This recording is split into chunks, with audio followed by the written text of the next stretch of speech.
Hello, everybody. Welcome back to Nintendo Pow Block, episode 295. Yes, we are so close to that episode 300. I am not Eddie V. I'm your substitute host tonight, Corey Dirrig. Alongside me, the beautiful man with the beautiful mane, the TikTok trendsetter, Galutrad. That's right. Also not Eddie V. No. How's it going, everybody? It's fine. You know what? Golf claps. You know what? It's fine. There's a lot of beautiful people on this panel today. You know why, Jacob? Why is that, Corey? Because we have two guests here with us tonight. We have... You have to be really careful about who you pick now, because you've set the standard that one of them is now more beautiful than the other. Oh my god. That Y'all know it's now you put it in my head, Jacob. It's fine. You know what? I volunteer Greysun as tribute. You know what? There you go. I'm just gonna go around on my screen. Whoever's next to me, you know him, you love him. Writer from Game Rant, Greysun Morales. Hello, Greysun. Hello. I'm also not Eddie today. No. Just today. So It's please fine. be excited. Please be excited. That's what we call a E3 callback, everybody. Look it up. It's fine. Also joining us from not only the Boss Rush podcast, but also an almost finished writing author now. I mean, I guess you've written multiple novels at this point, but you're almost done with your current one. Stephanie Klimov. Hello. I gotta remember I'm on Nintendo Pow Block and not After Dark, and I will keep my potty mouth to a minimum. It's fine. It's fine. Within the first 5 minutes, the time LaRon was on, he said some curses, so it's fine. It's fine. Oh, LaRon. LaRon. Also, I have a bone to pick with LaRon before we get started. He tried to start something in our Boss Rush podcast chat about our standard definition episode of Infamous went up today. And he said that I did it without him. And I was like, I did not do Infamous. You're going to have to talk to Ed about that. And he's like, I'm going to be in the chat tonight to talk trash to Eddie V. And then Stephanie chimes in and said, Eddie's not on tonight, LaRon. So. Gotta catch him next week. Man. One more strike, LaRon. I mean, you can only Check be your wrong. sources, LaRon. Check your sources. Yeah, LaRon. Check your chats. He's not listening. I don't know why we're rambling about him. It's fine. You know, because it's a Nintendo podcast, and we're not talking about Monster Hunter. Well, somebody might be, but anyways. How's everybody doing? Everybody have a good weekend? Everybody have a good, fun weekend? No. No? No. What do you mean no? I did. Yay, Greysun, tell us about your weekend. Let's start with positive. Yeah, so I got rollerblades yesterday, which I'm very excited about. I've been wanting to get into rollerblading for a very long time. I don't think I've owned a pair of rollerblades since I was 13 or 12 or something. So I got some blades and I went for a ride yesterday. Had so much fun. And then I went out again this morning, and then I went out again after work today. So I've been outside a lot, doing lots of exercise, just sort of getting used to the roller skates again. Question. Is rollerblading now becoming a thing again? Because I had rollerblades when I was a kid. I loved them. Then I just felt like the attitude culture is rollerblading's for kids, and it's a thing in the past. But everybody's talking about rollerblades again. I'm like, I kind of want to again. I think they're back. I mean, I feel like a couple years ago, people would probably sort of maybe make fun of you if you get caught roller skating. It's kind of like a kid's thing. But I think nowadays it's super trendy, all over TikTok. So now's the time. I think it's so much better than jogging, and it's so much better than biking sometimes. It's super fun. So that's what I did all day yesterday, and then today. Awesome. Bring back those bell-bottom pants and roller skates. Let's do this. All right. They have Spotify has a bunch of roller skating playlists that I was listening to, which are very good. Mostly just 70s and 80s what's that genre called? It's basically pop music, but really iconic songs. So I don't know if it would work for rollerblading, but a very specific song for a very specific source or like activity that I love to listen to is "Oh Green World" by the Gorillaz when I'm riding on a train. I don't know why, but like something about that song just like gives me the vision of like swiftly passing scenery. So I highly suggest it if you haven't already. Yeah, I like the Gorillaz. So Greysun also gave me a chance to talk about Brink, one of the best Disney Channel original movies.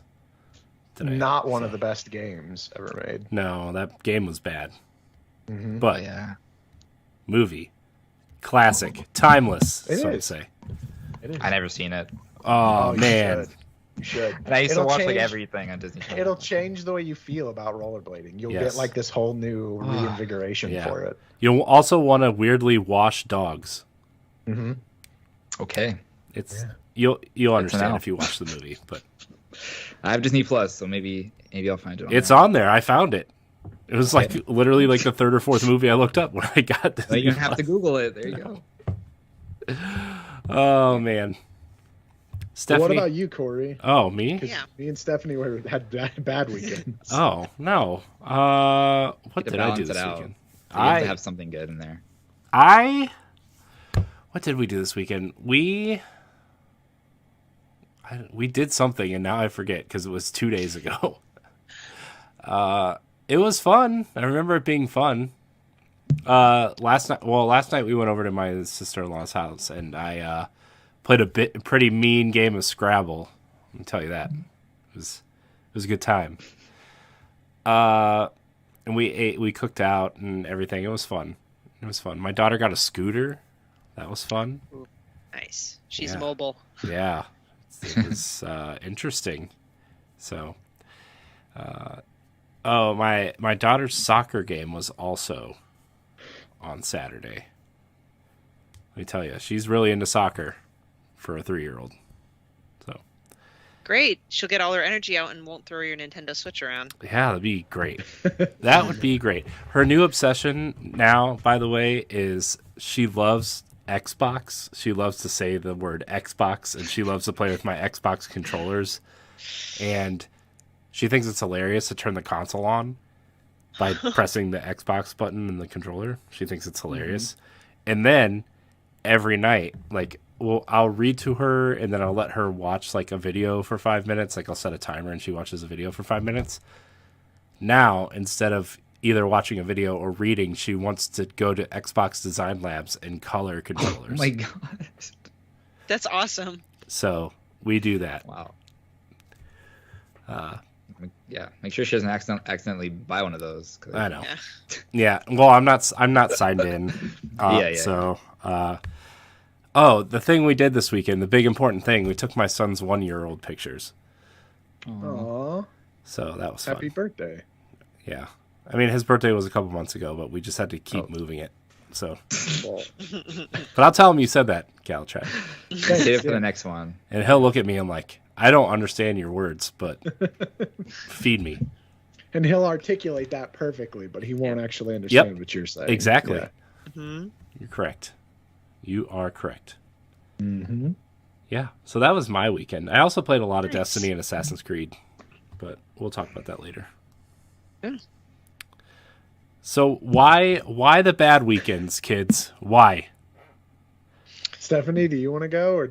Yeah, I'll make it quick, but I'll preface it with, like, it was meant to be a good weekend. I got to see the Red Sox. I got, like, it's the second level, right behind the Red Sox dugout. It was perfect. Like, all the foul balls are coming in our direction. It didn't go far enough for us, but it was perfect view. And even though it was meant to be this big heat wave in the northeast, it was perfect. Like, an hour into the game, the sun was already behind the stadium, and it was perfect. I wouldn't go to a Sox game in late July or August anymore. But so that was the good thing. And the Sox won because they're doing terrible this season. So the fact that I got to go to the game and they won was fantastic. The bad part was that I bought those Red Sox tickets for my boyfriend for his birthday, and then when we got back, he dumped me. What? over a really small petty argument, which likely means it might have been in his mind. But yeah, he's just like, this isn't working. Goodbye. I'm like, what? I'm so confused.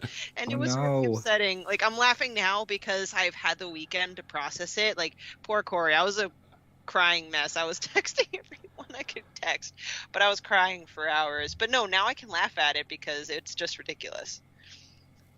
Yeah, that sucks. I'm sorry. Yeah, I'm so sorry. It's fine. He doesn't like video games, and he doesn't like my Street Fighter 2 jacket, so he can shove it. Right. What a jerk. And he doesn't like cheese. What? Yeah, what? It's a red flag right there. Exactly. People. How long did this last? You should have. Allergic to cheese, like cheese. Right? And I think one of the Wisconsinites friends of ours said, you never trust a person who doesn't like cheese. And you know what? That's true. Now we know. It's true. It is but, true. You know, like Muzan, you know? It does. It does. Jacob, what happened? Well, mine seems a lot less like sad. No, there's no. It's not a contest. What happened? So Stephanie wins. I was awake for 26 hours because my brain just does that sometimes. I had to be up at 4 a.m. in order to go to overtime on Saturday morning for work because we're really behind because of the electronic shortages. But so then I got home after that and I was like, I've been awake for 26 hours. Went to bed, woke up just super depressed. So slept the rest of that day, just kind of called that day a bum. And then woke up on Sunday with a bad migraine. And so I slept all day Sunday because I was like, well, this is just the worst. And then get to work this morning and I'm like, you know what? Headache is still kind of there, but it's okay. It's starting to go away. And the fire department right next to where I work is doing like smoke and fire drills. And so they're like, just all this smoke is getting released into the air. And it's just permeating our entire building. So headache comes back just right away. I slept most of the time out of sadness or pain. That's awful. And it's like the fact that it cascaded one after the other. It's one thing if you you chalk one day away and maybe the next day you'll rebound. But yeah, it just seemed to, that sucks. It's okay. It is what it is. Like I said, it's not, like you said, life goes on. That's what I keep telling myself. Just keep moving. So yeah. So that was my weekend. Well, I'm glad everybody had a great weekend. Yeah, shout out to Polar Nights. He says, as a barber, I love this show, and the guy, which is you, Jacob, it's the perfect evolution of beard growth. Aw. That is pretty. That is pretty fair. We'll say that. Fair assessment. Very accurate. Anyway. Well, guys, before we get into the meat of the show, we are going to shout out our Patreon producers. Remember, if you want to support this show, among many others on the Boss Rush Network, you can head over to Patreon. Patreon.com/Boss Rush Network. And for just $1, you get the Boss Rush podcast and Nintendo Pow Block expansion pass 1 week early, and Boss Rush After Dark in standard definition 2 weeks early, just for $1. But if you subscribe at the $5 tier, you get a producer credit on this here program. So, without further ado, our Patreon producers for this episode of Nintendo Pow Block are Quentin Jackson, Rebecca Jewell, Adriel Munger, and my wife, Sana Dirrig. I want to thank our patrons, all of our patrons, everybody who listens for free out there. We love your support too. Remember, all of our content is free. It's just if you are a patron, you get a couple extra perks, like early access and a shout out. And where can you go to do that again? Well, Jacob, you can go to patreon.com/Boss Rush Network. That is patreon.com/Boss Rush Network. Thank you. Now it's time for Snack Tendo. Jacob. Oh, wow. What have you been snacking on? Yeah, so the one good thing about today was that every Monday, our quality manager brings in a baked good from the weekend before. And this weekend, apparently, she decided to make a citrus and lemon, which I guess is just more citrus, but it was orange and lemon cake. And so it was like cake, and it was in layers. It was cake and then lemon goo, and then citrus and then orange goo, and then repeating for like 8 layers. And it had orange icing on the top, and then she had little orange and lemon, like those little gummy candies that have like, they're like sugar coated. She had those, except somebody in the office, not me, kept picking off the candies and not eating the cake, and so there would just be spots of the cake where there was just like no icing because somebody ripped the little candy off of it. But it was so good. I'm a sucker for orange. My favorite like Christmassy candy is those chocolate oranges. Those are so good. Chocolate oranges. It's like a big circle of chocolate shaped to look like an orange, and you smash it and it breaks into like orange slices, and it's chocolate with like a flavor of orange to it. It's pretty cool. I've never heard of that. Well, that sounds delicious. I want to look up a recipe and make that. I will see if I can get it from her, because it's every weekend she bakes for her family, and she always makes extra for us at the office. It's really cool. Nice. Yeah. Nice. Greysun, what about you? Oh man. So I feel like I haven't really been snacking that much at home, but so last weekend, not like the previous weekend, but the week before, my partner and I had like 2 of our close friends visit from Florida, and they were staying at our apartment for about 3 or 4 days, I think. And when people are here, we're hosting and taking them everywhere. So when I say we ate out, that's like an understatement. Like, we ate out. Like, we had sushi, we had like Peruvian food, we had like so much coffee, at creme brulee, I had tiramisu. Like, pretty much every night we went off to eat dinner or breakfast, and we had like desserts and pastries with like every single meal. So like this past week, me and my boyfriend have sort of just been like recovering and trying to like eat acai bowls and smoothies like every morning to kind of like bring our bodies back to shape, because we usually don't eat out that much to that extent. Like, every meal is like eating out.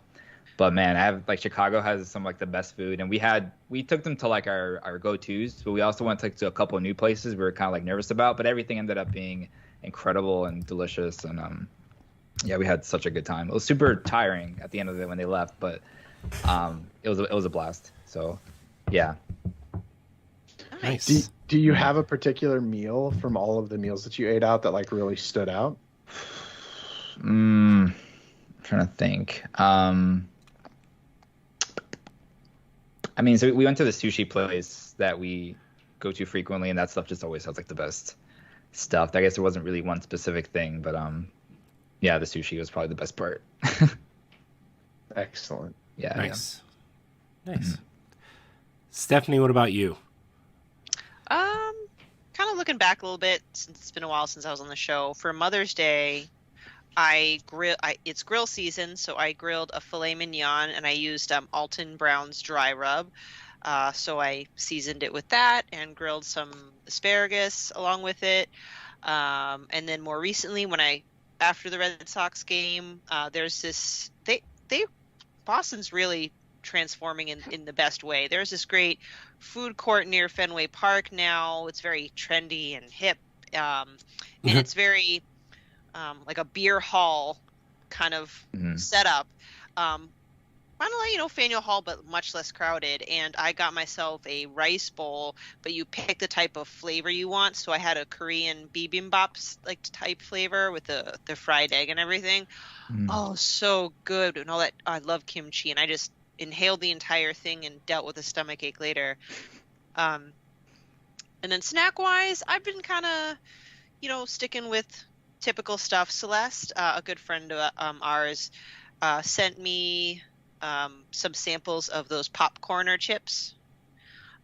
They're delicious. My favorite, I've officially deemed my personal favorite, the spicy queso flavor. I like it. It's just got the right amount of heat. So that's my favorite there. But other than that, I think that's kind of it. Nice. Well, for me, I don't have anything as daring as Ed does, but on Friday night, my wife and I just didn't feel like we weren't really that hungry, and like we just kind of wanted something fun. So we got soft pretzels and cheese, and we just baked them in the oven, and just we chowed down on some hot pretzels and cheese and a salad. That was our dinner. And I gotta tell you, hot pretzels and cheese are the best thing ever. So, Like, what kind of They are. cheese? Was it just... we got that queso blanco stuff, and then okay. in my cheese, so at our grocery store they sell the Taco Bell fire sauce in a bottle, and I bought a big bottle of Taco Bell fire sauce, and I mixed it in with it. Oh, Nice. so good, so good. Yeah, pretzels are really underrated, I feel like. Yeah. The thing is, though, is like I don't like pretzel rods or like really like pretzel sticks or the like the chipped style pretzels. I'm a soft pretzel guy, and I just Oh, yeah. man, soft pretzels. Also, shout out to cinnamon sugar pretzels. Also, Oh, Mm-hmm. like from Auntie Anne's, like Yeah. this kind of stuff. Oh Yeah. my god, yeah. yeah, and you get the icing to dip it in. Oh, It's the only reason to go to the mall these days. Right? They Yeah. never fail you. Oh, God. a girl my cousin used to work there, and every time we'd go see her, we'd buy the pretzel and she'd give us like 2 things of the icing. It's awesome. So good. It's awesome. Well, that's gonna do for Snack Tendo. Sorry it wasn't a 20-minute conversation like last week, but you know. But we're gonna throw it to you, Jacob, for our segment. Hey, you, what's new? What's new this week, Jacob? I know you're excited for one. There's no, I'm not excited at all. That's not There's true. There's not a lot of noteworthy titles coming to the Switch this week. But everyone, not just myself, every pony, sorry, if you'll forgive me, can look forward to My Little Pony, a maritime bay adventure. Maritime spelled M-A-R-E time. I appreciate the pun. Where our weekly Hey You reporter, Dan Murphy, has this to say. I can't really tell what this game is about, except that it's My Little Pony. So there you go. There's some other games coming, but not really anything new and noteworthy coming this week, unfortunately. And you know what? That's okay, because it's been quite a year in gaming so far, and it'll continue to be that way. We all need a break. We gotta admit it. It's true. Yep. That's true. I gotta be focused on the new season of Destiny that drops tomorrow, Jacob. I can't be bothered by some of these Switch games. That are You coming can't anymore. Now you have to focus on My Little Pony, a maritime bay adventure. out. That's fair. Maybe I'll review it. All right. I will not. Grayson, can we contract you to review that? I mean, I don't know. I'm kind of busy. he's too busy writing something about any other game ever made somewhere, even in his journal at night. He's just, please don't pick me. Please don't. Anything but ponies in the ocean, please. Yep. Give me the Fire Emblem pirate game instead. Yeah. Ooh. Oh man, that made me so happy just now. You guys talk about it so much. I know. Your boyfriend's a lucky man, Grayson. That's all I can say. Fire Emblem. I need it. Oh, okay. Well, thank you, Jacob. Thank you for giving us that great, riveting list of things that are coming out. Yeah. Happy. We're gonna move They into. say Switch has no games. I know. Gosh, Switch has no games. Yeah. Failure. Where's the next one? Where's Switch Pro? All right, we're moving on to question block. We have one question this week. Remember, you can tweet at Pow Block Podcast or email us at nintendopowblock@gmail.com. Our only question this week comes from friend of show, Deshaun Malone. He says, "Yo, dudes, what do you think of the new PlayStation Plus program, and do y'all think Nintendo's service is better or worse?" Can somebody educate me on the entirety of the new PlayStation Plus program real quick, please? On bossrush.net, I think Laurent did a great article. Let me see if I can pull it up, unless someone else just happens to know this information off the top of their head. I mean, I don't know the details, but I know that there's 3 tiers, right? I don't remember the names of each one, but the first one, the basic one, is like just what the plan is at the moment, just PlayStation Plus. The one in the middle gives you access, I think, to like PS4 and PS5 games, like whether that's through streaming or just downloading them. And then that most expensive, like premium tier, that's where most of the people are probably going to go towards, because that's where the classic PlayStation 1 and PlayStation 2 games are at. And those are only going to be accessed through streaming, though, as far as I know. And what does that cost in reference to what PS Plus currently costs? That I don't know off the top of my head. I know that PlayStation Plus is $60 a year or $10 a month. Okay. The premium plan is $18 a month, which would put it at, I'm not sure. I can't do math. I think it's 100. So might be like 100 something. So the extra is $14.99 US a month, or $99.99 yearly, and the premium is, I'm gonna round up, guys, $18 a month or $120 a year. Okay. There you go. Yeah. So if you check out bossrush.net, there's an article, the all new PlayStation Plus, everything we need to know so far. I'm trying to see if there's there's a long list of games here. Yeah, for PS4 and PS5 games. I'm just going to list just a couple, like Alienation, Batman, Arkham Knight, Bloodborne, Celeste, Demon's Souls, Death Stranding Director's Cut. Let's see, there's more. Wow, goodness, that's a long list. Red Dead 2. And so I don't know. I could take like 20 minutes to read this out, but I like their time-limited game trials, which I think the time-limited game trials that will be initially offered is Uncharted, Legacy of Thieves Collection, Horizon Forbidden West, Cyberpunk 2077, Farming Simulator 22, Tiny Tina's Wonderland, which I would check out for if it was for a time-limited trial, and WWE 2K22. Yeah, I mean, to be honest, like it's been confusing. It's always been confusing since they announced it, right? And they've been trying to kind of sum it down to help better explain it to people, but I just don't think they've been doing like a great job.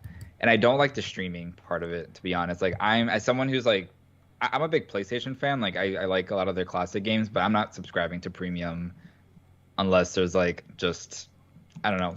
I don't like going back to old games that often, to be honest. And I know that it all looks cool from the outset, like, oh, I can play Ape Escape and stuff, but like I'm not really gonna play those games more than like 10 minutes. So I'm not gonna be subscribing.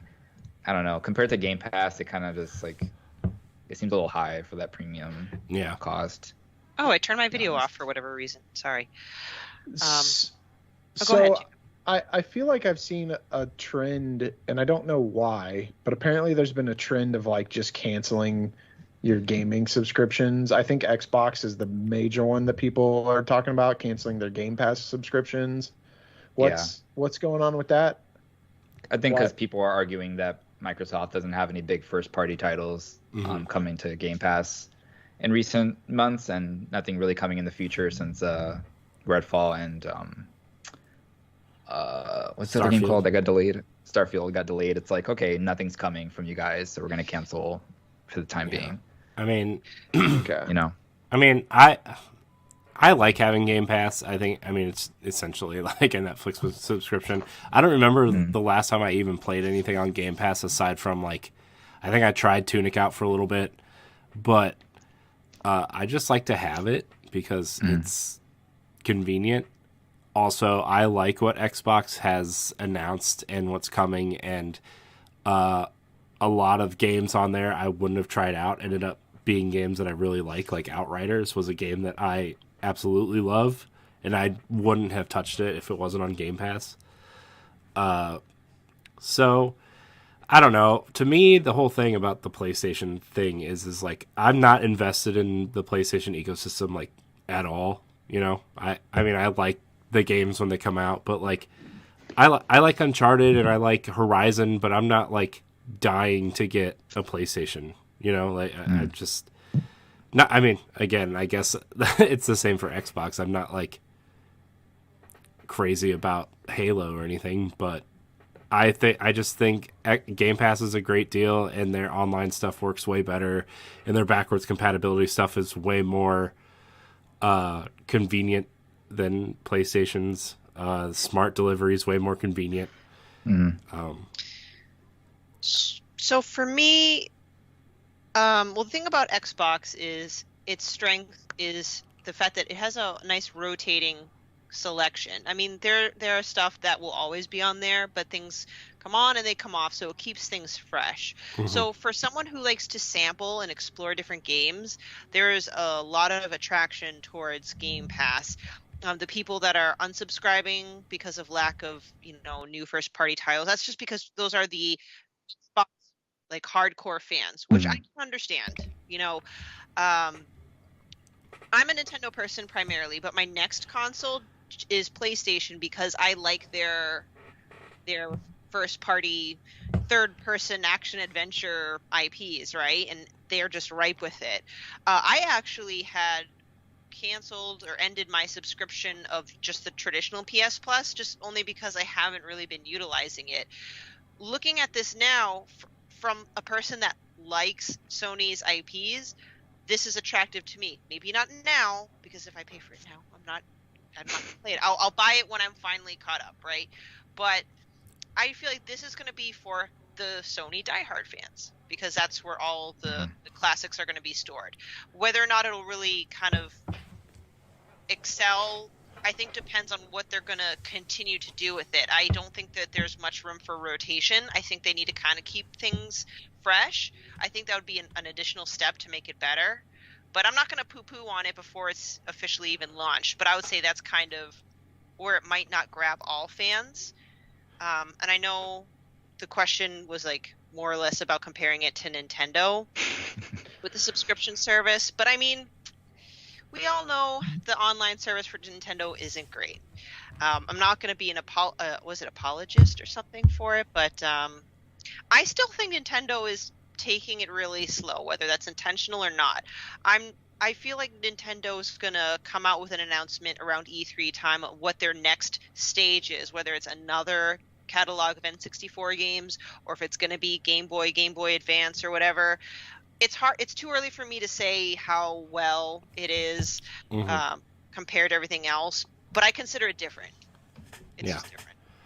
Yeah, I mean, for me, like, just looking at it from the outside, I think the price is like a little steep.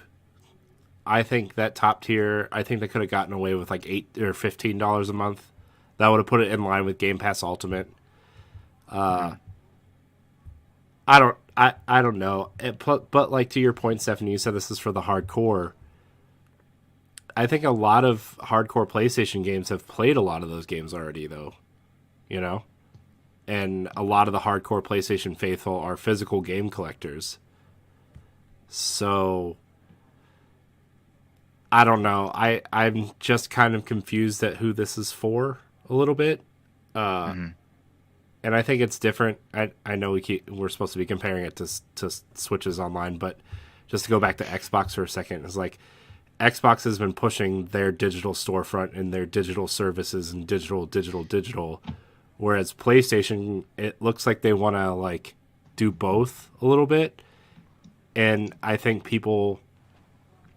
because everybody I know on the PlayStation side of things are like, I want to have the physical game. And a lot of people have collected their physical copies since the PS1. And to my knowledge, you can't just pop in a PlayStation 1 disc and play it, or a PS2 disc and play it. Like you can with Xbox to the extent.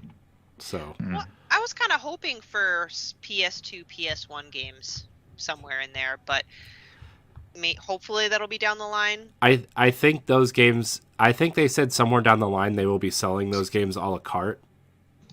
And if you already own them from PlayStation 4, you can just download them already at no extra cost.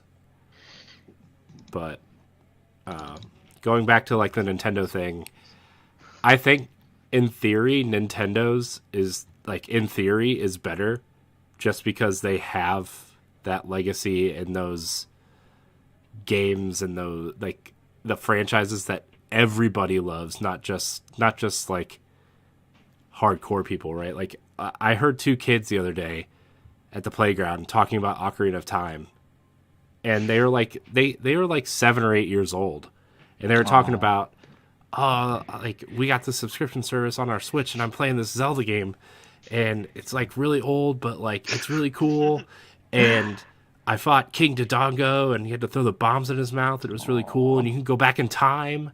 I was like, oh man, those kids. I love that. God bless them. And like I don't know if you're gonna get that with like Ape Escape or something, right? I mean, not that they're like on the same level anyway, but like I don't know. It's just it's something about Nintendo's classic library that's magical. With that said, they're taking way too long to get these games out. These games should be putting out like a selection a week. You know. And yeah, okay, you could say, "Oh, well, they got to do licensing, they got to do whatever." They have enough first-party games to be putting out at least one game a week or every 2 weeks at a specific cadence. You know, it's not like I don't know. They need to get the Game Boy stuff on there. They could get GameCube stuff on there. Like they could even do Wii stuff on there. I don't care. You know, so. I think the big takeaway is that no matter what company does what, it's always not going to be enough. It's fair. Or not going to be good enough because like Nintendo doesn't give us enough stuff and it's not a very good online service. Microsoft is a good online service, but there's no games coming out for it. Sony's is confusing and messed up and apparently I was also seeing people saying that like their emulation was not a good version of it, similar to how Nintendo, when they first released everyone was hating on their emulation of the N64 games. So it honestly just kind of feels like it's just not ever going to be something that's good enough for people. And there has to be a point where you're just like, well, either I pay for it or I don't. And that's, that. Right. But what makes it hard is, if for gamers that are open-minded and like trying different things. Like for me, I'm not so financially well off I can afford all 3 subscriptions. Yeah. I cannot. And now I have to pick one. and I do kind of wonder, so like for Sony and Microsoft specifically, because the one thing Nintendo has always had going for it is that they are cheaper.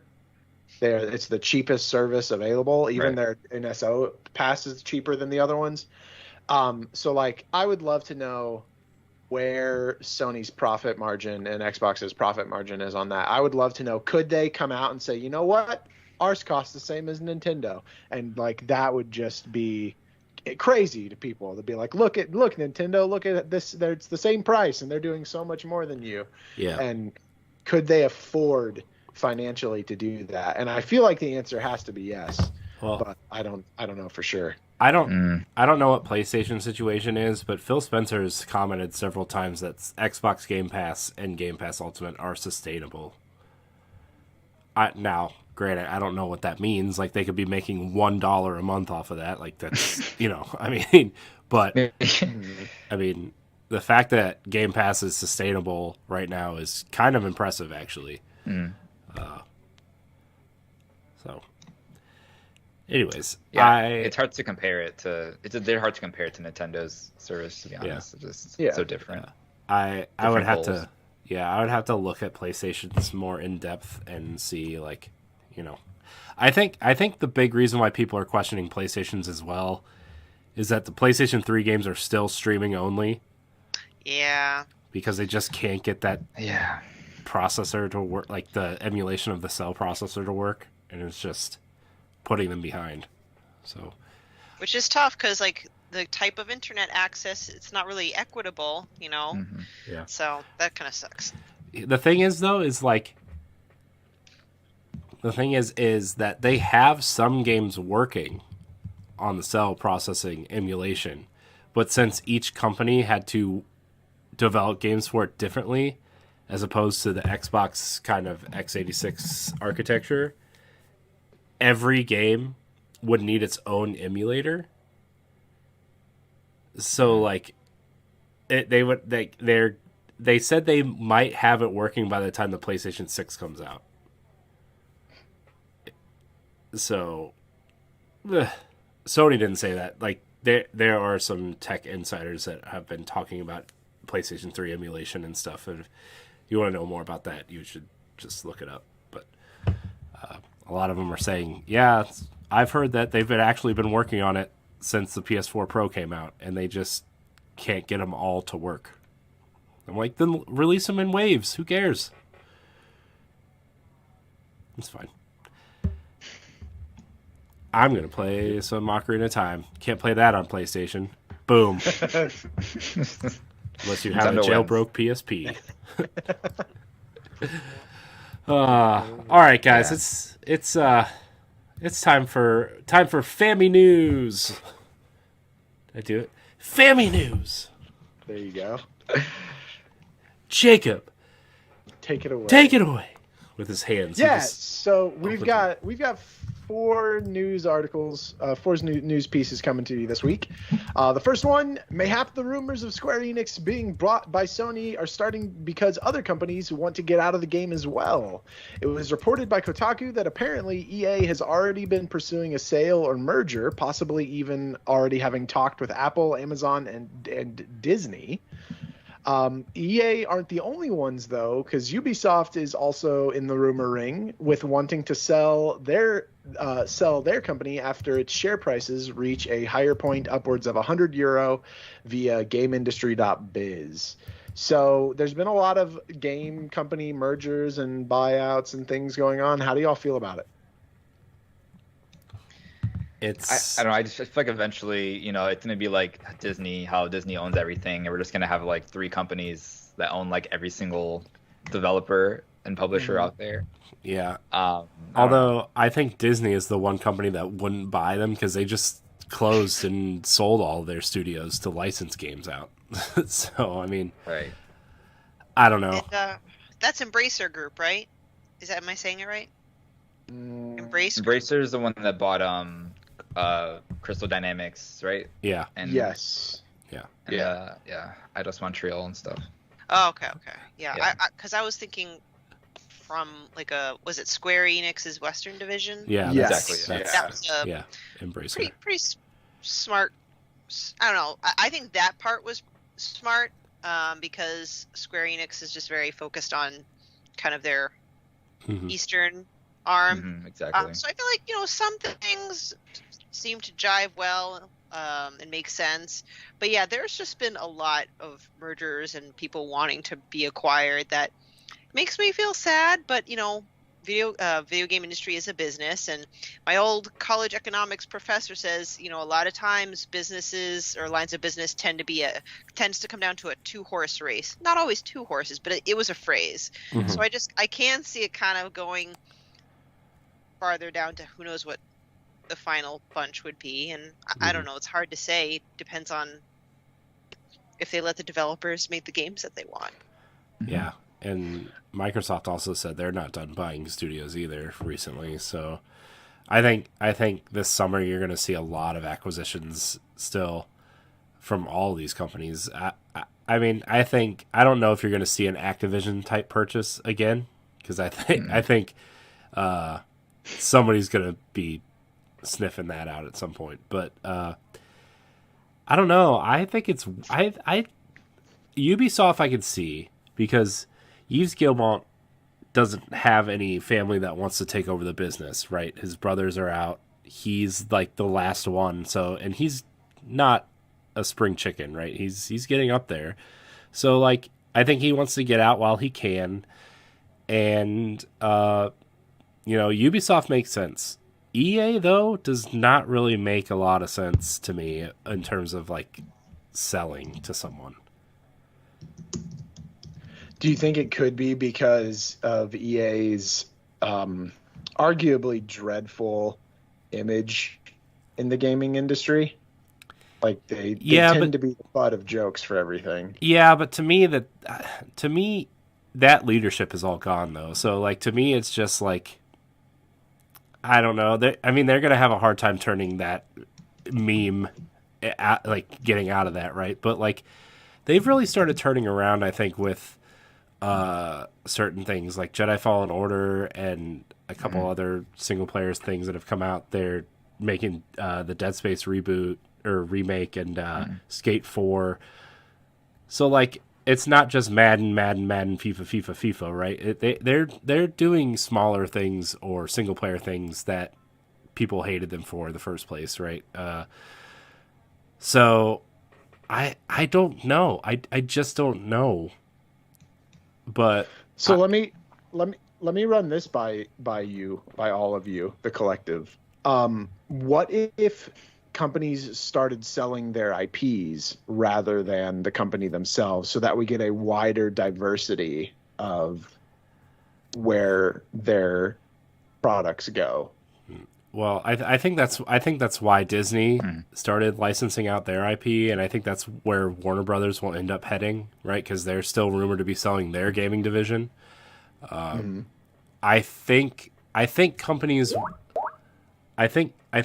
like Disney and Warner Brothers who have IP people love are going to start realizing that they just don't know how to handle a game developer or flat out know how to develop games, right? And I think Disney was actually smart to look at that and say, hey, we don't know what we're doing in this space. Let's kind of clean house. Let's kind of hit the reset button. Let's hire someone like John Drake, who came from PlayStation, knows, how the landscape works.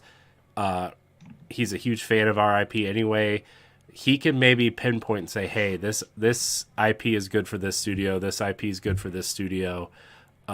This IP is good for this company. I think for the most part that has worked, aside from, maybe Avengers or something. But like, I just think that that's where people are going to start going. I don't think they're going to start selling IPs. I could see people using IPs and licensing them out to other studios. Because like we see that with Square Enix, right? Where they have that Square Enix Collective, I think, is their that indie style thing where they say, hey, if you want to use one of our IP, pitch us an idea and, we'll license you the IP. And we got Fear Effect Sedna out of that. There's that Gex game coming out supposedly soon out of that. So, although I think Embracer owns Gex now, so I'm not sure how that's going to work. But my point is like people are starting to realize they have things that are valuable. And I think you're going to start seeing that with companies like Konami, too, working with PlayStation, right? I think that that's going to be a big partnership you see in the next couple of years, too. That's my take. All right. Yeah. Anybody else? I'm not too sure. I mean, yeah, selling IPs sounds kind of weird because you're kind of just like, it's like EA being like, hey, we don't know what to do with The Sims or something anymore. And then they're just going to hand it off to a whole different development team to create like another game. It sounds off to me.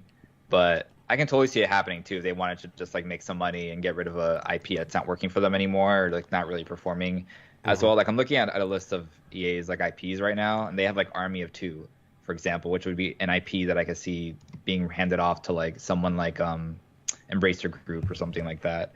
I don't know how likely that would be, but I think we could start seeing stuff like that maybe.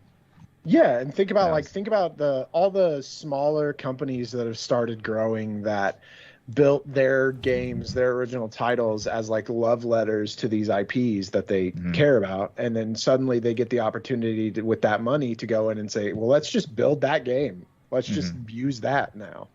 Yeah. And I think that'd be pretty cool to see.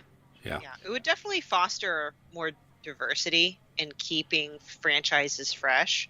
But ultimately, it really depends on the original company's financial goals, like how they want to make that money. Yeah. So.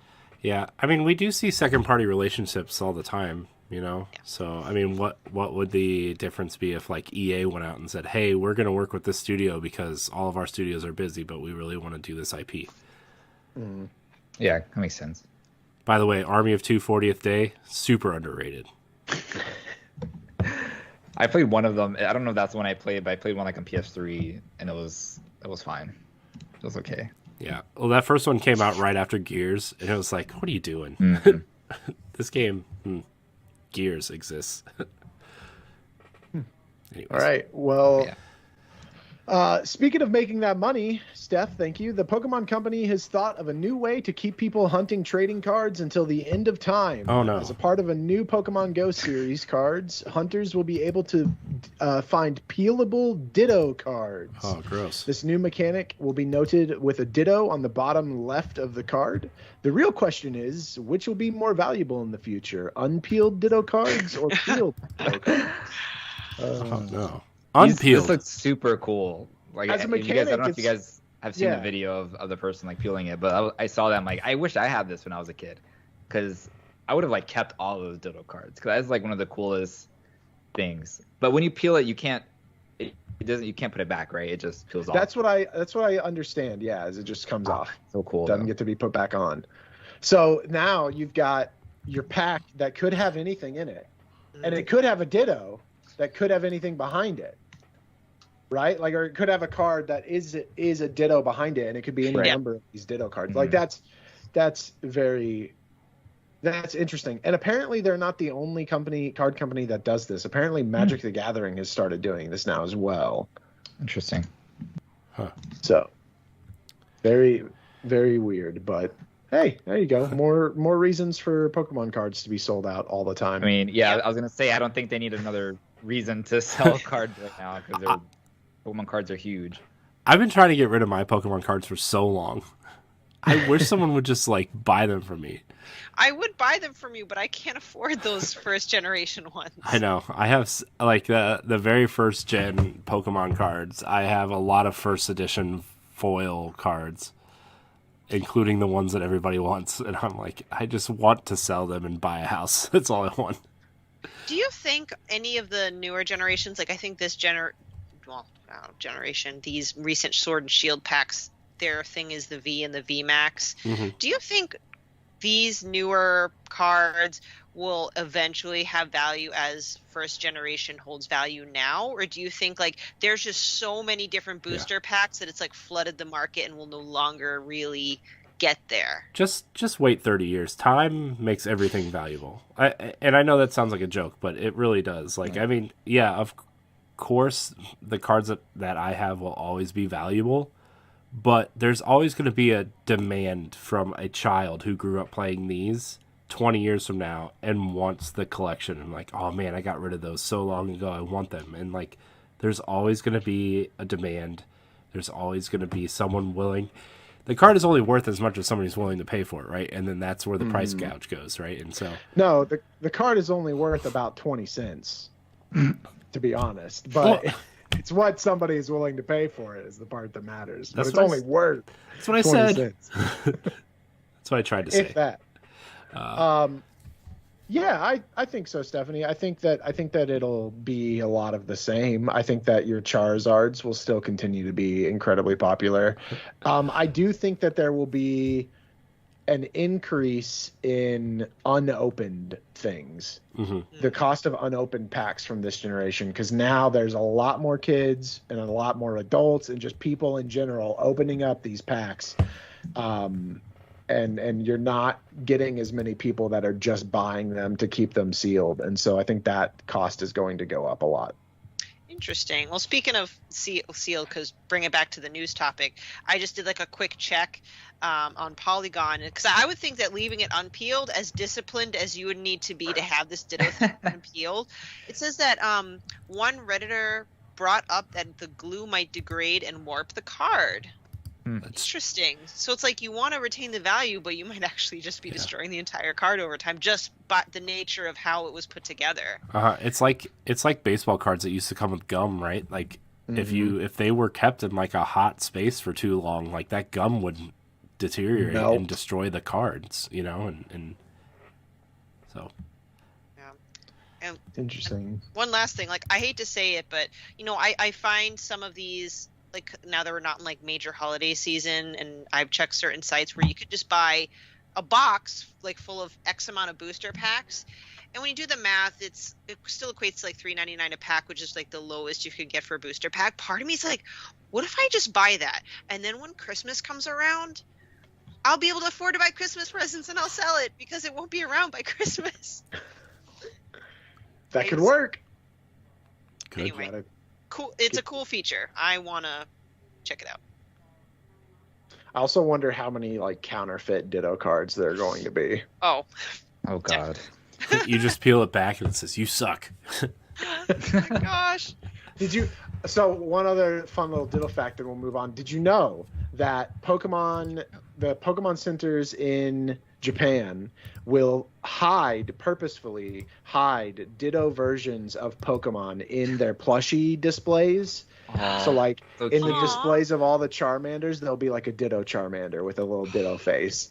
I love that. That's so Yeah. cute. I love Charmander. It's Puyo Fever and sorry. Let me start over. It's Puyo Fever and everybody's itching to take a puff of the pink ball of joy. Kirby Wow. Kirby having just completed, because it's funny, that's why. Kirby having just completed his journey through the Forgotten Land in March is now hopping back onto the Nintendo Switch via the NSO Expansion Pass. Expansion Pass players are now able to play the N64 Classic, Kirby 64, the Crystal Shards. However, gamer beware, there's been a game-breaking bug discovered. Getting hit by some damage sources underwater causes you to enter a state of hit stun, and you have to quit in order to fix it because you're just unable to move for the entirety of the timer. So Kirby 64 and the Crystal Shards, one of my personal favorite Kirby games because I think it was the first Kirby game that introduced like combining abilities, and like you can combine like cold and I want to say electricity, and you become a refrigerator, which is why I hate mouthful mode, because refrigerator Kirby already exists. I love that reference. See, that's what like got my logic thinking, because I'm like, I'm pretty sure there was a refrigerator version like in Crystal Shards. Oh, I love that game. Oh my goodness. It is next to Forgotten Lands now, I think Crystal Shards is my favorite because of the combination, but also has like that creepy, I don't know, I found like the bosses, because the bosses are, spoilers, your friends kind of, but I'll just stop there. It was creepy. For sure. Greysun, I know you said that you don't really go back and play older games. Has there been any NSO games that you were like, I have to jump back in for this?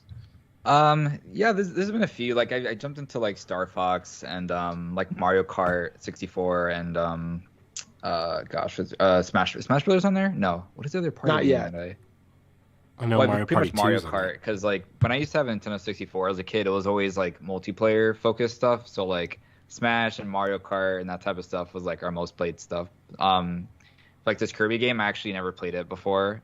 I think I tried playing it on an emulator like when I was a kid, and it kept crashing on me or something, so I never stuck with it. But I don't know, nothing ever about it ever like screamed at me to like play it, and I feel like I never really heard anyone say it's like their favorite games. But now that I've heard you guys talk about it, I kind of want to try it out, especially since I love the Forgotten Land. That's like probably my favorite Kirby game now. Mm-hmm. Yeah.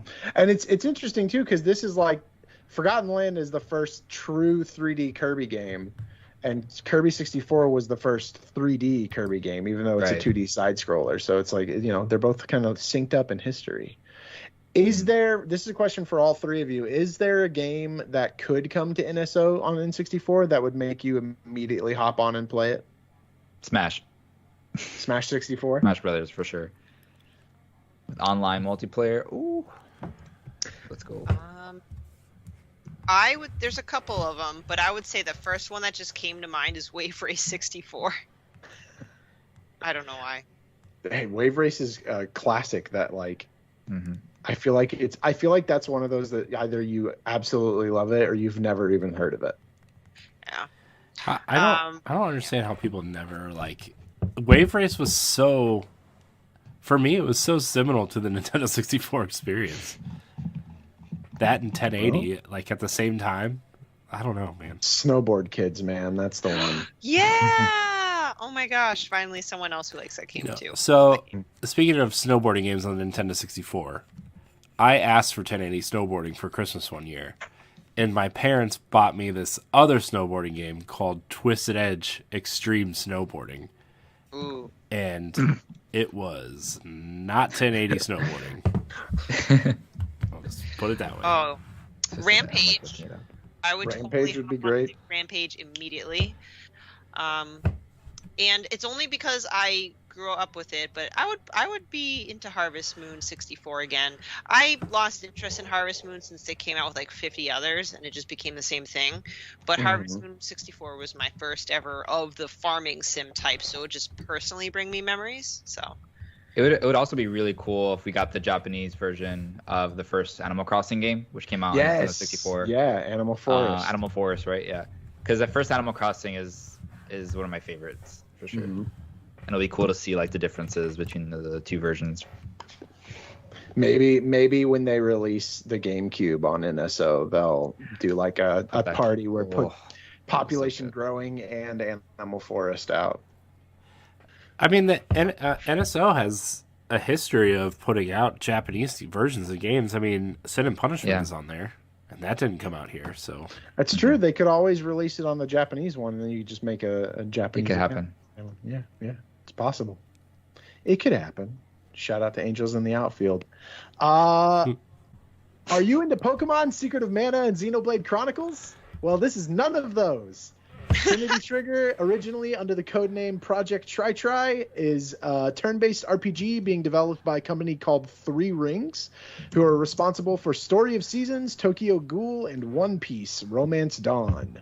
However, there are also some big names attached to this project as well, including, and I apologize for butchering these, I'm going to try my best, Raita Kazama, character designer on Xenoblade Chronicles and Xenoblade Chronicles X, as well as Atsuko Nishida, Tomohiro Kitakaze, and Megumi Mizutani, who were all artists on Pokemon. Nailed it.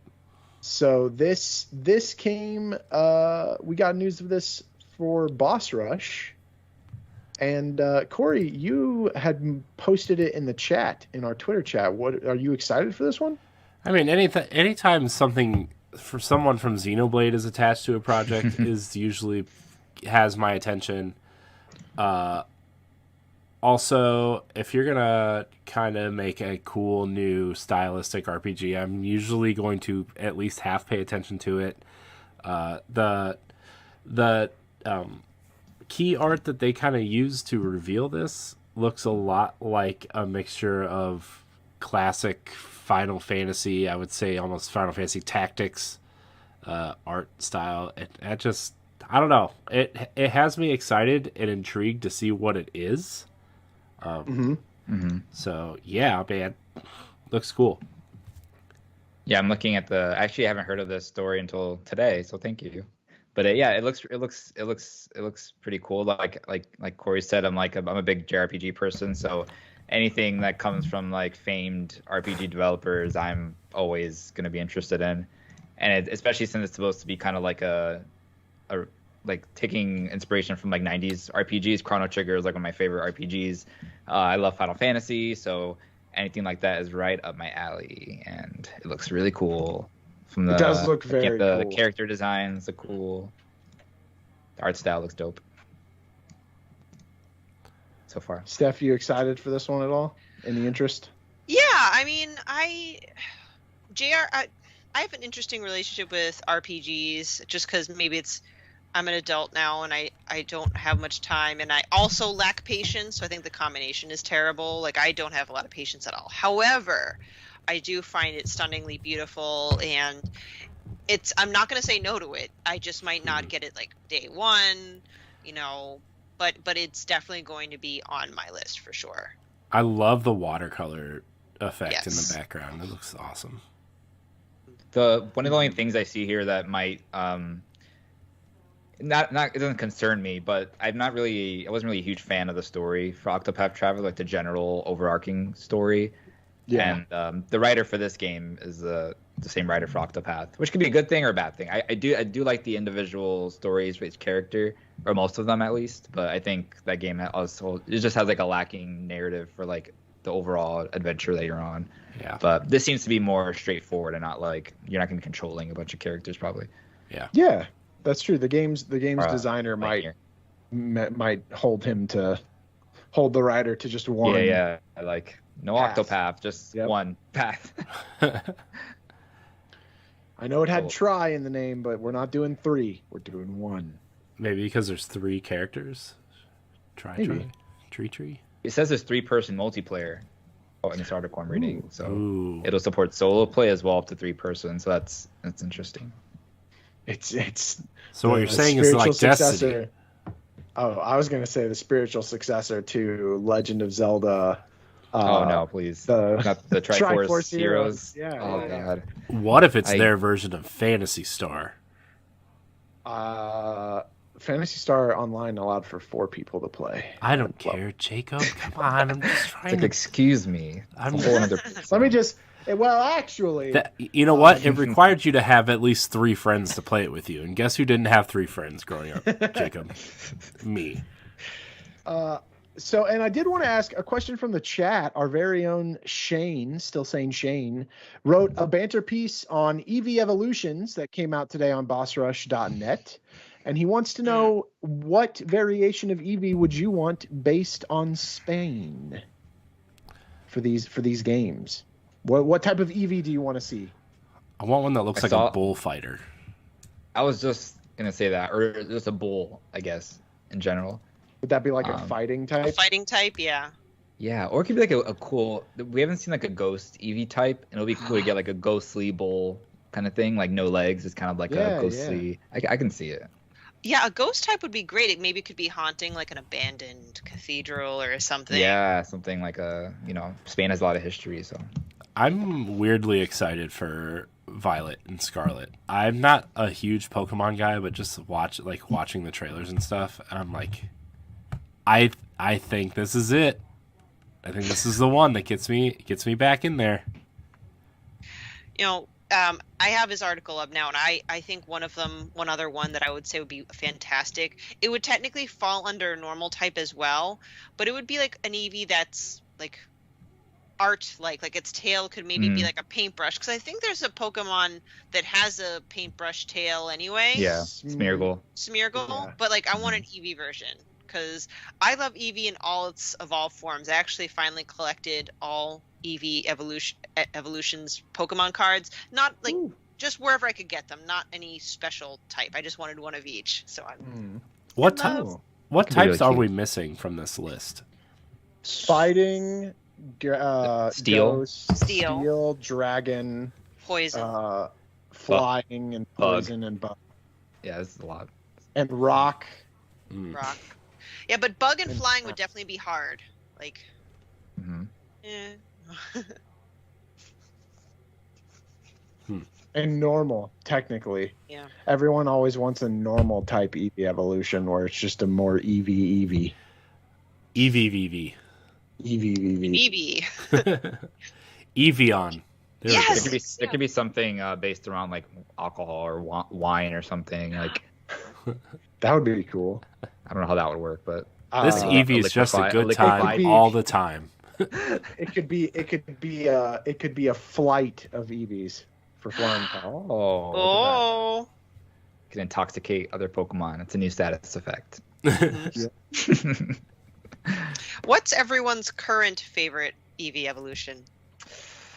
It's always been Umbreon for me. I don't think it's changed. Yes, Umbreon's my favorite too. With Vaporeon Umbreon's so being a cool. close second. Yeah. Yeah. Flareon for me, but I like fire types. So also his like kind of chest fluff is cool. He's got the It's really cute. big huge wavy tail. I like it. It's like I used to run with a Flareon and an Arcanine in my party all the time. So also, by the way, running 3 fire types in your party is not smart. But It's I fine. did. I also want to point out in the chat, Shane did the wine idea as poison types: Eevee, Intoxion, Inebrion, and Licorion. Nice. That's cool. A poison wine Pokemon. He also did the olive oil. He also did the fighting types: Bolarion, Matadorion. Wow. Huh. These are great. Yeah, Nintendo, I wish we had Pokemon, those hire ideas. Shane. Yeah. But yeah, okay, cool. My favorite was Vaporeon, but I think recently it's become Sylveon. And you can't go wrong, right? They're all fantastic. Perfect. Right. Yes. Poor Glaceon and Leafeon, though. It feels like nobody ever mentions them. I feel like they're too similar. Maybe. But Espeon and Umbreon are like literally just opposite. I don't know. But they came first. Maybe that's what it is. Yeah, that could be it, because like Jolteon, Vaporeon, and Flareon were the original, right? And then Espeon and Umbreon were the first like duo.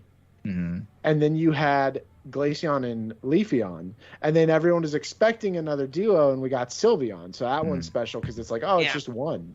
So we haven't gotten a new one in a long time. Yeah. I just thought about it. It's been like multiple generations, which is weird. Yep.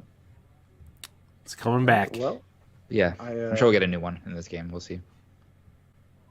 I think we're ready for docked mode, Corey. Are we? Yeah. All right. Thanks for reading the family news, Jacob. I appreciate you. You're welcome. And now it's time for you. docked mode. It's fine. Is Ed here? I feel like Ed's here. Oh man, I sound channeling his spirit. I love it. I sound just like him. Gosh. We were talking about that the other day, side tangent. Like I said, Ed, if you're ever here, I'm gonna have to do a really terrible impression of you. And then we started talking about it, and I was like, no, because someone will tell me that I'm being super racist and that I can't do that. And so I just have to. Yeah. I have to Even be that. with his blessing, it'll just not I come know. out right. I know. And so I'm just going to be the pasty white guy in the chair who easily gets sunburned and is partially overweight, according to my doctor. Docked mode. On this episode of Nintendo Pow Block, I want to ask all you Elite Block agents a simple question. Do you enjoy being taught how to play a game or genre by other human players? Do you seek knowledge, their story and connection to the series, or direction and coaching helpful? Lastly, do Nintendo's past games feel easier to teach new players, or are they better for them to learn it themselves? You ready, Elite Block agents? Let's go! Interesting topic. Because when I grew up, I never had anyone teach me because my parents hated video games and I was an only child. And my cousin, who's much older, who liked video games, was like, "Oh, you're an annoying little girl, go away. I'm not going to teach you anything." Like, it was just typical, like, older brother mentality, even though he was my cousin. But so I did not. But if I were to, I mean, I don't know if that would work today. I'm not opposed to like having a friend walk me through something like Elden Ring. Sure, like I'm not like, don't teach me. I just don't know how it would work these days. But it makes me think of my son because he don't know what the heck he's doing. I'll give him the easiest. I'll give him Donut County. He doesn't know what he's doing. So I'm like, here, that you drag the little hole here and you swallow the buildings and the donuts. I don't know. I find that there's a special connection when you're teaching someone, as long as you're not micromanaging, because that can be a real pain in the butt, especially like if someone's a perfectionist and like, no, you're not doing it the right way. Yeah. So Yeah.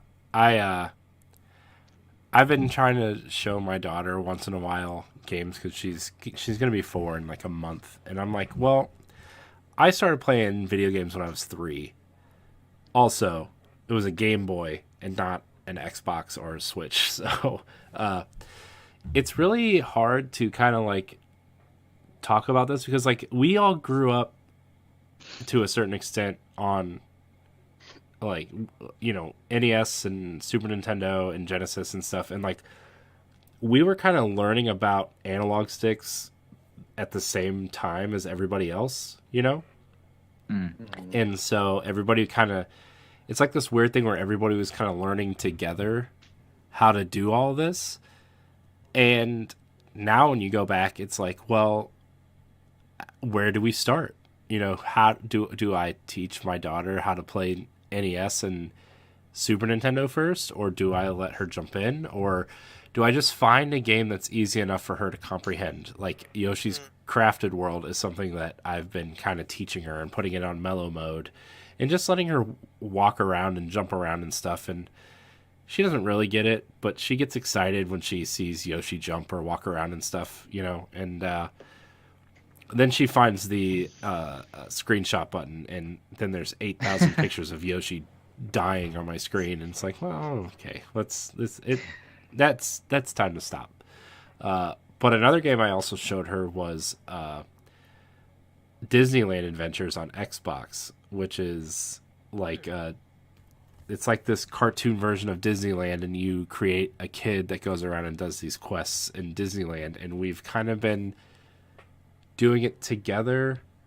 And by, you know, like actually playing it, I mean, we've probably only played like an hour at most, but like she is learning how to run around and stuff. And that game has a camera where like, if you stop moving the camera, it'll just adjust behind you automatically.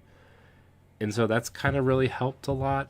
And seeing things that she's super familiar with, like the Disney characters and, you know, a castle and all these other things, it's kind of helped her enjoy it more, which is why I actually have been leaning a lot towards some licensed games recently, because like it's easier for people to understand and comprehend things when it's something that they like, you know, and that's kind of where I'm at right now with that.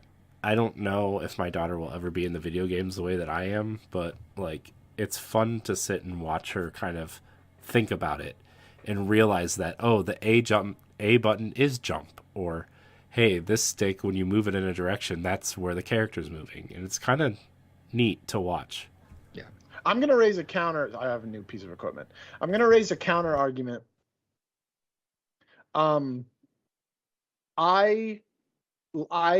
am okay with other people teaching me how to play a game. In fact, one of my favorite series of all time, Monster Hunter, very much relies on that. In fact, it's a core part of the community. Yeah. However, as I've learned with Switch Sports, Nintendo Switch Sports, I don't know when we got to this point where, I know there was a long time where people are like, games hold your hand too much. They need to let you figure stuff out on your own. This game's for babies. Nintendo Switch Sports does almost nothing to teach you how to play it. Thank you.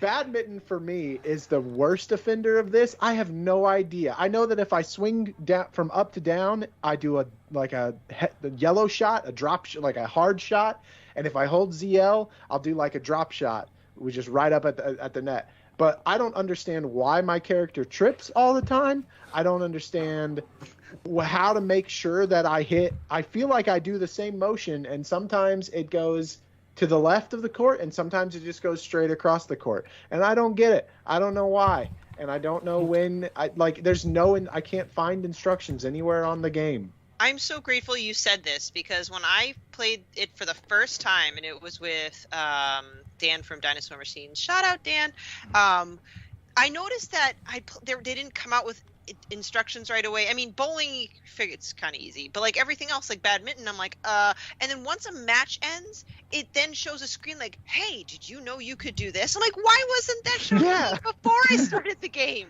That's so, and I've been playing Ring Fit Adventure every day, and this game is atrocious at that, because it'll be like, do this stretch, and it shows you how to do it, and then like, when there's like 1/4 of the time limit left, it's like, did you know that if you're having trouble, do this? And it's like, that would have been nice to know an hour ago.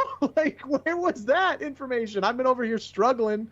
Yeah, I don't know when we hit this point of like not saying any information at all, but it's to the point where like I've looked up, because I like Switch Sports a lot. I'm having a lot of fun with it, and I've looked up videos on like, how do I play this sport in the game, and all of them are the same, of like, well, to get better in badminton, you have to hit the shuttlecock. It's like, okay, great. How do I do that? Well, just hit it. How? What? When? Is it timing based? I don't know. And so, yeah, it's this whole thing, and that's my counter argument, is that like I'm totally fine with having somebody teach me how to play the game. In fact, I think that builds a really strong community, especially in a multiplayer game. Monster Hunter is great evidence of that. Mm-hmm. Yeah. Because Monster Hunter players are not mean to each other for the most part. There's always some bad eggs, but because if you want someone to play this game with you, you have to teach them how to do it. Mm-hmm. Like the game doesn't, you can't just say, buy the game and play with me. Mm-hmm. You have to teach them, or they're not going to get it unless they spend just countless hours. And by that time, it like probably won't be fun for them unless they're just like a born hunter. Mm-hmm. So I think that it promotes community, but the game has to teach you as well, man. Yeah. So it's so frustrating. That's another good point, because Alien Fireteam Elite is not a game I would normally pick up myself, and I'm not good at like those type of games. But I play with David Lasby, and he is so great coaching me through it. Because of his coaching, I am now great at exploding aliens. Thank you, David. Yeah, I think like some games definitely do the onboarding process better than others. Like I think Nintendo actually, besides Nintendo Switch Sports, they do a fantastic job at kind of telling you everything you need to know, and they don't do it all at once. There are some games you play where they literally pile like paragraphs of text onto you. You move 1 second and you get a text pop up. You move another second and it's like you can do. Like I'm not gonna be building up. It's just like I'm thinking about maybe like Ubisoft games may do that sometimes or something. But like you can't just give me paragraphs of text and expect me to remember all the elements of this one mechanic or something. I like when games show you one thing, you're doing one thing, and then you do something a few minutes later, an hour later, and it shows you how to do that thing, and it's like progressive. I can get overwhelmed very easily with like a lot of menus and things, which is why I feel like Nintendo games. That's why I like Nintendo games so much. Yeah. Because so I was thinking about this because last weekend when my friends were here, we played Mario Party a couple matches, and they're two girls, and not that they're girls, they don't play games. I just wanted to mention that they're girls. It was funny, but they never played Mario Party before, and me and my partner are playing with them, and they're just asking so many questions, things that I never thought someone would ask, like how to use this item. I don't know, you can get items, and they got mad at us for like getting like these mystery blocks that you can randomly step on and getting like random stars. Like, you guys are cheating. How do you get this stuff? Like, no, it's random. Like, it just happens. They're like, okay, sure. They don't know the Mario Party randomness. Yeah, them learning how to play the mini games and stuff like that. But like once the turns kept going on, like they were getting familiar with the mechanics and understood like the goal of the game without like we skipped a tutorial, right? Because we play all the time. They don't, but we just wanted to like kind of. We were like drinking and just playing, a fun game, whatever. But after a few turns, they understood, and I feel like Nintendo just is really good at that, like sort of the context clues and like the first Mario game, they put that Goomba there. If you don't jump over it, you're gonna die. So you learn to jump over it, even though the game doesn't tell you like press A to jump. Mm-hmm. Because in the dock mode, did Ed write that one? Yeah, it's like Nintendo games. He's like, do past Nintendo games feel easier to teach new players? And I feel like Nintendo games in general, like current games, are great for teaching like new gamers. Mm-hmm. I feel like they do a great job of like showing you what to do without like necessarily holding your hand all the time. Mm-hmm. I don't know. Yeah, no, that you make a great point, and it's also the mark of good game design when the game itself teaches you how to play. And I'll shout out somebody that I'm sure a lot of people know. Ego Raptor, founding member of Game Grumps, and his series Sequelitis that he used to do, calls out like a very you don't think about it, but it's kind of a very obvious point when you do think about it, is that the NES controller had a D-pad and 2 face buttons, and that was it, and that's start and select, right? So when you boot up the game for the first time, and you think, I have no idea what to do. What do I do? Well, you start hitting buttons, right? So you figure out very quickly, D-pad lets you move, A does one action, B does another action. And then the game is designed in a way to show you like, oh, hey, there's an enemy coming at you, like Mario, right? Classic Super Mario Brothers. That Goomba slowly moves towards you, right? And your option is either get hit or jump on him or jump over him. And the game immediately taught you 3 different things that can happen. And so, yes, I think that the simplicity of older Nintendo, not just Nintendo games, just older games in general, with a few exceptions, teach you better how to play the game, but it's because it's so simple, right? It's because it has such a simple system to it, and there's very limited things that you can do. So we have, kind of like what Corey was saying, is we have the benefit of growing up with that and knowing, like, when we pick up a controller, the layout, even though there's more buttons now, it's pretty much the same. We can pretty much move, know what moves, know what does what, right? Like A is usually accept. But that's because we grew up learning that when it was really, really simple. And now it'd be like if you were handing a 100-button remote to somebody who uses the up and down volume on a button, and that's on a remote, and that's it. And you can tell when you give someone a controller, you can tell when they haven't played a game before, because they'll like have 2 hands for like one control stick, or like just hold in a weird, we're used to, like, you know, we have the triggers and the shoulder buttons and stuff, and the face buttons and the control sticks, and we know controllers have evolved, you know, in a pretty similar fashion throughout like the history, so we know what to expect. And I will say also that if you're trying to teach somebody, patience is, you have to have patience, because especially if you're teaching someone that's never played a game before, because what they're going to do is they're going to look at the screen, and the screen's going to say, hit the meh button, and then they're going to look at their controller. Yeah. And then they're going to look, okay, this one. And then they have to, like, you have to have patience for it. And if you don't, they're not going to want to do it, because it's not going to be an enjoyable experience for them. Yeah. Especially when you give them an Xbox controller and a Switch controller. Oh my gosh. And the A buttons are in different places.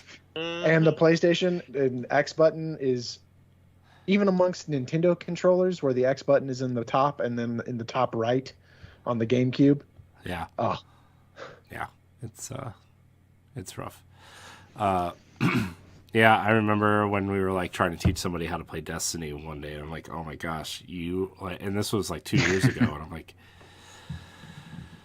man, Destiny, that is a game that is tough to teach someone who's never played it. So, and another thing is start them off in a 2D game. Yeah. Because yeah, for sure. Even though we all work with technology a lot, there's a weird disconnect when you have to first realize that the camera that you move is yourself. So either a 2D or an over-the-shoulder game where, like, they can see their character. Yeah, that's a lot easier. That second analog stick is super intimidating to people. So it's a lot of move and then look around. Yeah, and move, and then like look it's for someone new. It's probably like trying to do the thing where you're like patting your stomach and, like, you know, doing anything with your head, because you're have these 2 sticks and you're like, which ones? How do I walk? How do I move the camera? Like, which direction is which? Is it inverted? Is it not inverted? Like that stuff. Man. Yeah. So, do past games feel easier to teach? We kind of answered that already, right? So, a little, yeah. Yeah. Does anybody have anything else to say about teaching people how to play games besides patience and just really sitting with them to learn? Yeah, I've got one more tip, I guess, is really think about the game that you're trying to teach them, and that it would be a game that they would actually be interested in. Because that will go a long way as well. Like, I've tried to teach Rebellity how to play Monster Hunter before, and she just didn't take to it at all. But Monster Hunter Stories, she really enjoys. So it's a great game. Monster Hunter Stories is fun. But yeah, so you have to really think about, like, is the person that I'm wanting to get into this game, is it something that they're actually going to enjoy, or is it just that I want to play with them? Because sometimes it's just not going to work out, and they're not going to enjoy it. Yeah. Cool. Well, that's gonna do it for Docked Mode. So let's get into playing with power. I feel like every time I'm just worried you're gonna punch the camera. I'm worried that my elbow is gonna break. The way my body's gonna fall apart. Bursitis. Yeah. I don't have that protective sack that you do on my elbow. Long story, Greysun. It's fine. Greysun, what do you? I don't understand it either. What are you playing? Yeah, I feel like I won't be that long. Yeah, like with my friends coming this past weekend, and I was actually in Orlando on vacation the weekend before that. I haven't really played much of like. I've been playing stuff, but I haven't. There's not been like one game that I've been like having my head down on ever since I beat Elden Ring. There just hasn't been anything that's been hitting me. And there's also just hasn't been any like really big launches. You know, there's no big games coming out, so I feel like a lot of people are sort of revisiting their backlog and things like that. So for me, it's been like I've been going back into Splatoon 2, just doing Turf Wars whenever I'm like, that's just a perfect game I put on like late night when I just want to listen to like a podcast or something. It just like zone out. It's like just stare off into space and play some matches. Same with Tetris 99, and yeah, that's pretty much it. And I'm also like I've been itching to like get back into Monster Hunter just to kind of like remember how to play that game before the expansion comes out, because I haven't really touched it in a while. I beat it, but there's like a bunch of missions I have that I can like clean up before the new stuff comes. But yeah, I've just been kind of like laying low for now, honestly. I don't really like, I have a backlog too, but you just have to kind of be in the mood, I feel like, for certain games, and I just haven't really been in the mood for like any big game. I'm just sort of waiting until the next thing. So yeah, I hear you. I don't know what that next thing is really. Stephanie, what are you playing besides writing your novel? Well, see, that's the thing. I'm up against my June 1st personally set deadline, so I haven't really played anything. But I'll share what I got, because apparently I have a buying problem ever since PAX. I can't seem to stop spending money. That's not true. But I like triple dipped into this, but I found the collector's edition for Gree for the Switch that comes with the art book and the soundtrack. Like, I had to. I'm like, I have to have this. And I forgot if it's special reserve or limited run that had done this, but they were sold out. But I was able to find a copy of this. And then I also got Hotline Miami collection for the Switch. So just add very that good to games.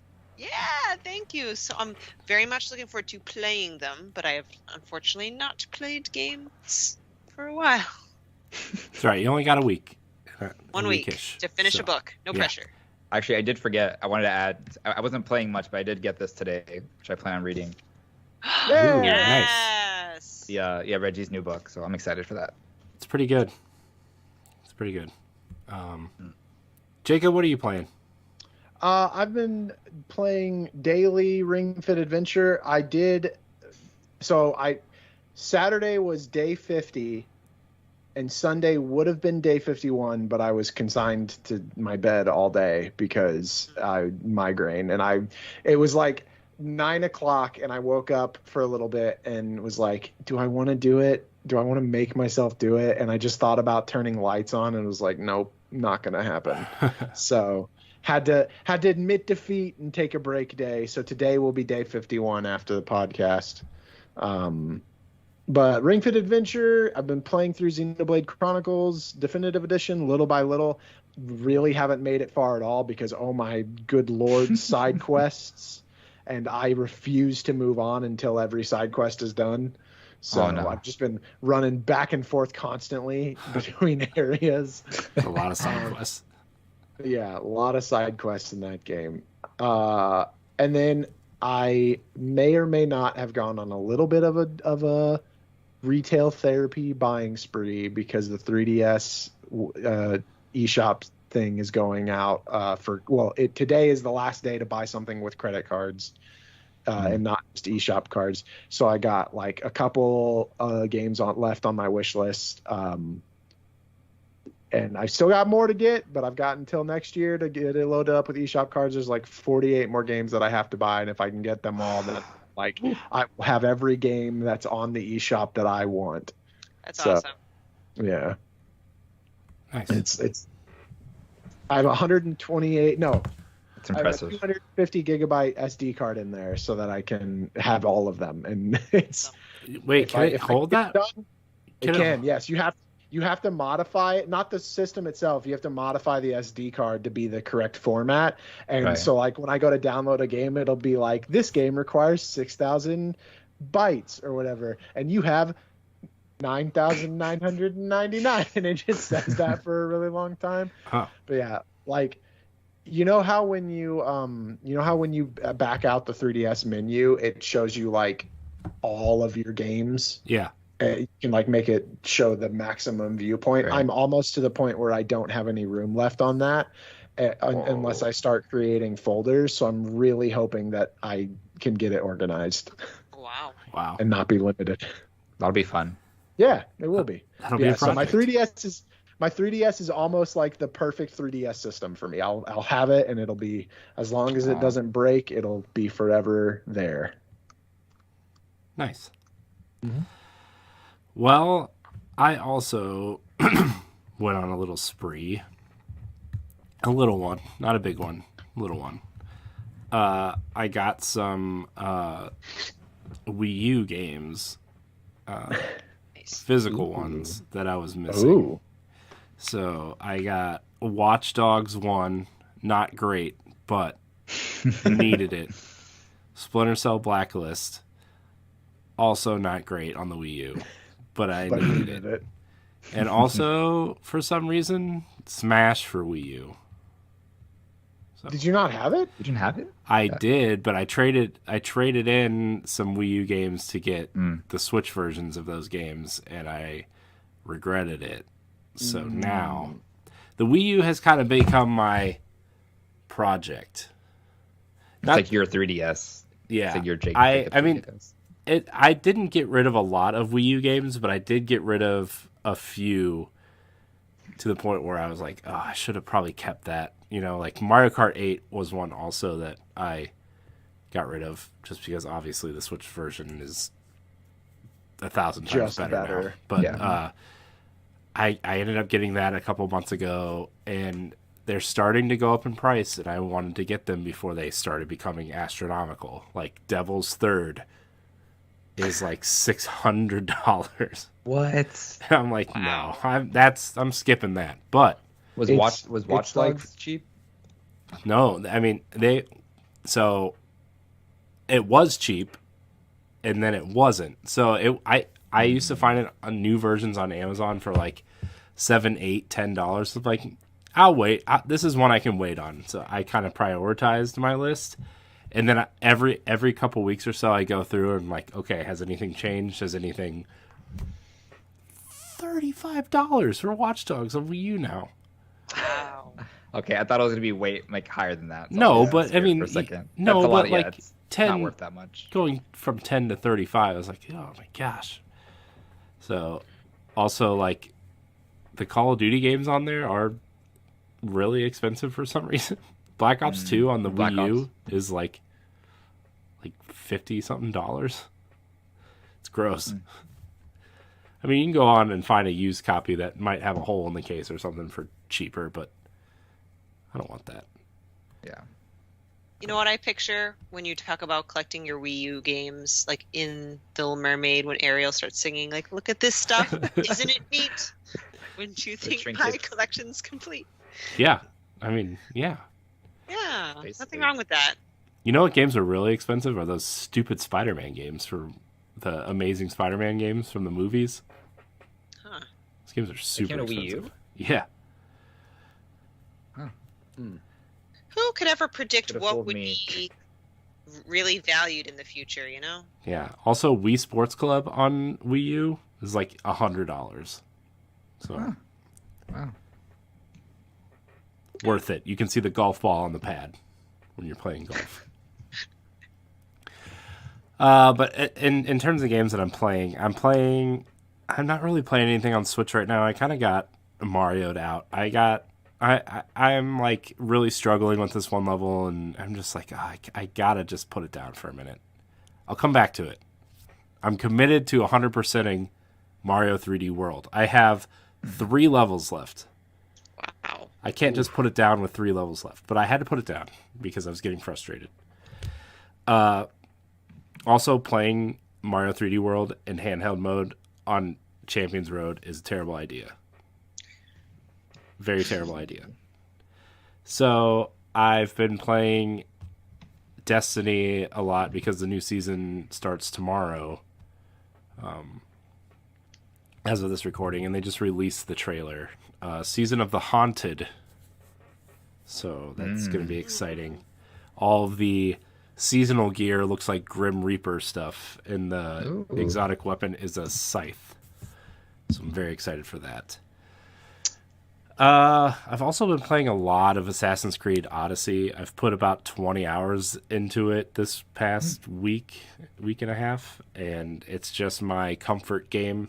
You know, that game plays so well. I love running around the world. I love just stabbing people and going to do a quest and hitting, B to skip the dialogue and just moving on to the next point to stab someone.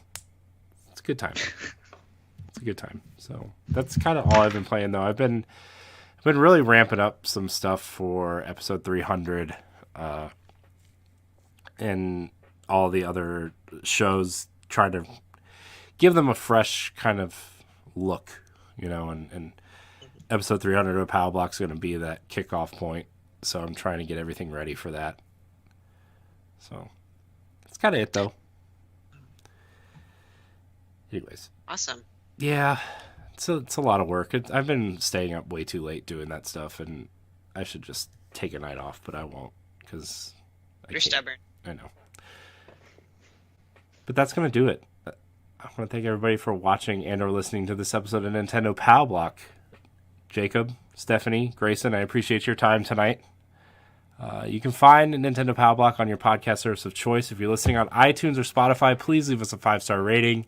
If you want to support us, head over to Patreon, patreon.com/BossRushNetwork. You can also buy Nintendo Pow Block and Pow Block 300 merch now on our store. It is up. You can buy it if you want. It's cool. It's fun. Get yourself a sticker or a mug or a shirt. One of those. We wear those.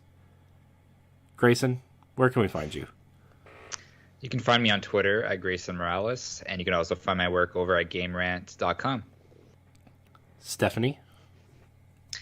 Y'all can find me on Twitter and Instagram at Klimov, KLIMOV_author. My articles on BossRush.net. Wednesday nights on the Boss Rush podcast and After Dark and the Disney arm of Standard Definition. Whew. Jacob. You can find me everywhere on the internet at Galutrad. That's GALUTRAD. And you can find me at I am Corey in HD on Twitter and Instagram. You can find me hosting the Boss Rush podcast. You can find me on Standard Definition. You can find me on After Dark. You can find me on a plethora of things here on the Boss Rush Network.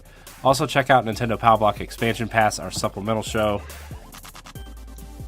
You can find Ed at that retro code. Tweet at him. Show him some love for not being here tonight. I want to thank everybody for watching and or listening. And until next time, we love you. Goodbye.